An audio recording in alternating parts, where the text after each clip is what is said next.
Last episode में हमारे hero मरने ही वाला होता है, लेकिन तभी इस एपिसोड के स्टार्ट में कुछ ऐसा होता है जिसे देखने के बाद आप हैरान रह जाएंगे। हमारे हीरो मरने वाला होता है, लेकिन तभी एक नोटिफिकेशन आता है जिसके ऊपर लिखा होता है कि तुमने एक सीक्रेट क्वेस्ट कंप्लीट कर लिया है, जो कि करेज ऑफ द वीक देख रहा होता है। यानी कि वीक इंसान की कितनी उसमें हौसला है, कितनी हिम्मत है, वो देख रहा होता है ये सीक्रेट क्वेस्ट। और जैसा कि हम जानते हैं सारे डर के भाग चुके होते हैं, हमारे हीरो ही वहां पे बचा रहता है, तो उसमें हिम्मत तो बहुत होती है, जैसा कि हर मेन कैरेक्टर में बहुत हिम्मत होती है। और उसमें ऑप्शन दिया जाता है कि क्या तुम प्लेयर बनना चाहते हो, तुम्हें सिलेक्ट करने का ऑप्शन या तो एक्सेप्ट करो या तो रिजेक्ट करो। साथ ही में ये लिखा रहता है कि अगर तुमने एक्सेप्ट किया तो तुम प्लेयर बन जाओगे, तुम्हें जिंदा रहने का मौका मिलेगा, तुम नहीं मरने वाले हो। लेकिन अगर तुमने रिजेक्ट कर दिया तो उसी समय 0.2 सेकंड के बाद तुम्हारा हार्ट जो है धड़कना बंद हो जाएगा, तुम उसी समय मर जाओगे। जो कि हमारा हीरो है वो तो जीने के लिए बहुत ही ज्यादा बेताब होता है, वो कह रहा होता है कि मुझे एक और चांस चाहिए, तो वो सडनली उसको एक्सेप्ट कर लेता है। जैसे ही वो एक्सेप्ट करते हैं वहां पे बहुत ज्यादा रोशनी होती है और वो अचानक से अपने आप को हॉस्पिटल में पाता है, जैसे कि वो बेहोश हो। उसको लगता है जैसे कि ये सब जो उसने अभी तक देखा सेकेंड एपिसोड में जो कुछ हुआ वो सब ड्रीम था। वो कंफ्यूज रहता है, उसको समझ नहीं आता कि आखिर हुआ क्या उसके साथ। वो 3 दिनों से वहां पे बेहोश हॉस्पिटल में पड़ा हुआ था। तभी अचानक पुलिस वाले आते हैं जो कि हंटरों को देखने के लिए आते हैं और वो उसको बताते हैं कि आखिर क्या हुआ। वो 3 दिनों से वहां पे बेहोश था, उसकी हालत बहुत ही ज्यादा खराब थी। तो बाकियों के बारे में पूछता है कि बाकी जो उसके फ्रेंड थे, जूही थी, सॉन्ग था, वो सब कहाँ है, कैसे है। वो पुलिस उसको बताते कि उन सब की कंडीशन बहुत ही ज्यादा खराब है। जूही जो होती है बहुत ज्यादा ट्रोमा में होती है, तो वो शायद आप आगे काम ना कर पाए। और सॉन्ग जो होता है उसका तो हाथ कट चुका होता है, जो कि रिपेयर भी नहीं हो पा रहा होता है, तो उसको अब रिटायरमेंट लेना पड़ेगा। फिर वो हमारे हीरो को बताते हैं कि आखिर हमारा हीरो उनको मिला कैसे, वो हॉस्पिटल तक आया कैसे। वो उसे बताता है कि डंगन के अंदर वो एक लेटा हुआ था अकेले, और दूर दूर तक कोई भी स्टैच्यू नहीं था, कोई भी मॉन्स्टर नहीं था, कुछ भी नहीं था, जैसे कि एम्प्टी, वहां पे कुछ हुआ ही ना हो। वो ऐसा कहते हैं कि अगर वहां पे उन्होंने कटे हुए हाथ पैर नहीं देखे होते तो बिल्कुल बिलीव नहीं करते कि वहां पे पहले कभी मॉन्स्टर थे भी। तो वो हमारे हीरो को कहते हैं कि हम टेस्ट करेंगे कि आखिर तुम बच कैसे गए, एक मिरेकल है। तो वो चेक करने वाले थे डबल अवेकिंग। इस शो में एक डबल अवेकिंग ऐसी चीज है जैसे कि तुम्हारे अंदर से पावर जागना, तुम और ज्यादा स्ट्रांग हो चुके हो। तो वो एक मीटर लेके आते हैं। वो कहते हैं कि इस मीटर में आपको टेस्ट करने के बाद पता चल जाएगा कि उसकी अब करंट पावर कितनी है। जब वो मीटर यूज करते हैं उसके अंदर जिनको की पावर टेस्ट करते हैं तो उनको पता चलता है उसका पावर लेवल अभी सिर्फ 10 है। वो देख के हैरान रह जाते हैं, क्योंकि उनके हिसाब से इवन जो सबसे लो रैंक का जो हंटर होता है ना वीक, उसकी भी पावर 70 होनी चाहिए, लेकिन जिन्हों की पावर सिर्फ 10 होती है। वो कहते हैं कि एक बार जो बेकार था अभी भी वो बेकार ही है, उसके अंदर कोई अवेकिंग नहीं हुई, बहुत ही ज्यादा बेकार हंटर है वो। फिर उसकी बहन उससे मिलने के लिए आती है, बहुत सारी बातें होती है कि तुम हमेशा कैसे मर जाते हो, सब लोग ठीक ठाक हालत में वापस आ जाते हैं, लेकिन हमेशा तुम कैसे मुसीबत में रहते हो। लेकिन ये सब होने के बाद उसको अपनी स्क्रीन के सामने, लाइक उसको अपने आंखों के सामने एक चीज दिख रहा होता है, like some kind of screen, और उसके ऊपर जैसे कि कोई गेम प्ले करते हैं ना, यस नो, बहुत सारे ऑप्शन ऐसे मैसेज आ रहे होते हैं। उसको पता चलता है कि उसके अलावा उस स्क्रीन को कोई नहीं देख सकता है, उस मैसेज को कोई नहीं देख सकता है। तो वो अपनी बहन के जाने के बाद उस मैसेज को ओपन करता है और उस मैसेज के अंदर एक टास्क जैसा दिखता है। वो टास्क ऐसा होता है कि तुमको पुशअप करना पड़ेगा, तुमको भागना होगा, और भी बहुत सारे एक्सरसाइज के नाम लिखे होते हैं।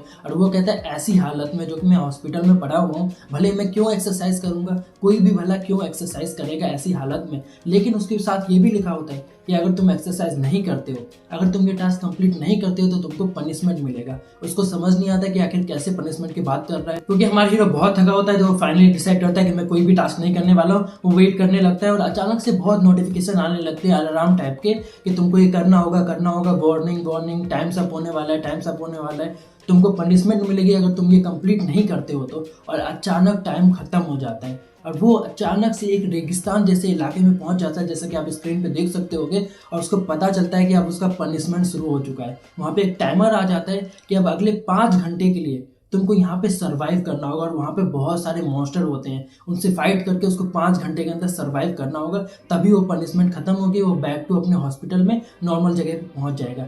लेकिन अगर वो वहाँ पे मर जाता है तो खत्म है। तो फाइनली वो किसी तरीके से सरवाइव करता है वहाँ पे, और जैसे ही वो वापस बैक आता है उसके बाद उसको रियलाइज होता है कि भाई उसको तो अब कंप्लीट करना ही पड़ेगा, जो भी वो टास्क देगा कितना भी मुश्किल हो कंप्लीट तो करना ही पड़ेगा, क्योंकि उसको वापस से उस सिचुएशन में नहीं जाना था। तो वो अब सारे टास्क कंप्लीट करता है, भागता है, सारी एक्सरसाइजेस करता है। सब उसको देख के हैरान रहते हैं कि आखिर ये हॉस्पिटल से निकलती इतनी सारी एक्सरसाइज क्यों कर रहा है। ऐसा नहीं कि उस एक्सरसाइज का कोई फायदा नहीं होता था, जब भी वो एक्सरसाइज कंप्लीट करता था उसको रिवॉर्ड भी मिलता था। अलग अलग तरीके के रिवॉर्ड होते थे, उसमें से वो चूज कर सकता सकता था। जैसे कि ऐसे रिवॉर्ड होते थे कि उसको जितना भी एक्सरसाइज करने में उसकी बॉडी को थकान महसूस हुई है वो सारा खत्म हो जाएगा, ऐसा रिवॉर्ड वो चूज कर सकता है। और भी बहुत सारे की मिलते थे, बहुत सारे रिवॉर्ड मिल सकते हैं। और उसको स्क्रीन के ऊपर अपना लेवल दिखने लगता है, जहाँ पे लिखा होता है लेवल 1 है तुम्हारा, वहाँ पे उसके और भी बहुत सारे डिटेल लिखे होते हैं, जैसे कि उसका कोई आईडी हो, उसकी स्ट्रेंथ कितनी है, उसकी स्पीड कितनी है, उसका दिमाग कितना है, ऐसे बहुत सारी चीजें होती हैं। उसके आगे नंबर लिखे होते हैं 10, 20, इतना इतना उसका लेवल है। और वो चूज कर सकता था कि उसको अपनी क्या चीज इंक्रीज करनी है, लाइक उसको स्ट्रेंथ इंक्रीज करना है, उसको अपनी स्पीड इंक्रीज करनी है। जब भी वो टास्क कंप्लीट करता था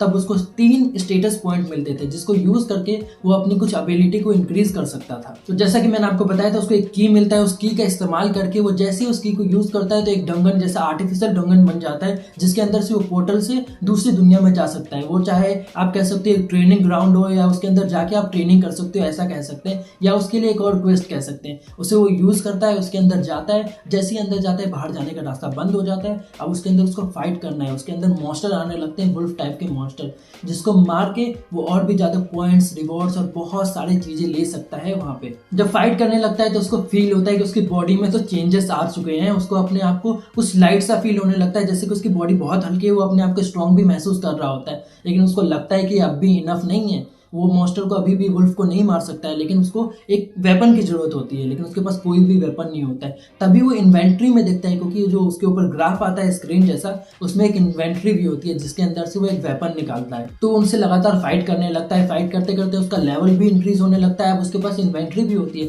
इन्वेंट्री से उसने स्वॉर्ड तो ले लिया होता है, अब उस इन्वेंट्री में कुछ भी नहीं होता है, लेकिन उसको पता चलता है कि वो इन्वेंट्री के अंदर और भी चीजें स्टोर कर सकता है। लेकिन तभी उसको रियलाइज होता है कि अभी भी उसको बॉस को हराना है। जैसे कि मैंने आपको बताया था कि हर एक डंगन का एक बॉस होता है, जो इस बॉस को आपको मारना होगा तभी वो कंप्लीट होता है। अभी तक वो डंगन का बॉस नहीं आया। वो सोच रहा होता है कि इससे पहले मैंने जिन चीजों से फाइट किया है, जैसे कि वो एस रैंक के जो स्टैच्यू थे, उसके सामने तो ये कुछ भी नहीं है, बिल्कुल उसको डर नहीं लग रहा होता। उसको रियलाइज होता है ये सारे तो अभी ई रैंक के, डी रैंक के मॉन्स्टर है, मैं तो एस रैंक से फाइट कर चुका हूँ। उसका बिल्कुल ही फियर खत्म हो चुका होता है। अब उसको जो रियलाइज होता है कि वो जो इन्वेंट्री में उसको चीजें मिल रही है, उसको जो मारने पे, मॉन्स्टर मारने के बाद जो स्वॉर्ड्स और चीजें, इक्विपमेंट्स मिल रहे हैं, उसको बाय और सेल भी कर सकता है। वहां पे एक स्टोर भी होता है, उसमें जाके अगर तुम्हें रखना है तो अपने इन्वेंट्री में स्टोर कर सकते हो, अगर नहीं रखना है तो तुम उसे सेल भी कर सकते हो।